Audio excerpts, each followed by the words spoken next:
మా దేవుడు ఎవరంటే మంచి కాపరి. ఇప్పుడు దేవుడు మంచి కాపరిగా ఉండాలి, సంఘాన్ని నడిపించేవాడు కూడా మంచి కాపరిగా ఉండాలి.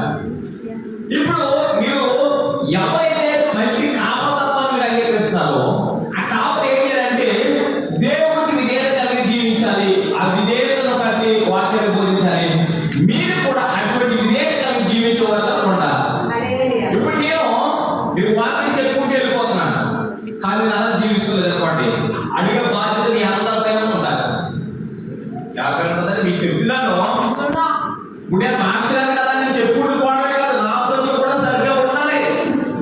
ఇప్పుడు సరిగ్గా లేదు నీకు చెప్తాను, నేను త్రాగుతూ మీకు త్రాగొద్దని, మీరు తింటూ మీరు తినొద్దని, మీరు బూతులాడుతూ మీరు బూతులాడొద్దని అని నేను అనుకోండి, అప్పుడు ఎలా ఉంటుంది? ఎలా ఉంటుంది?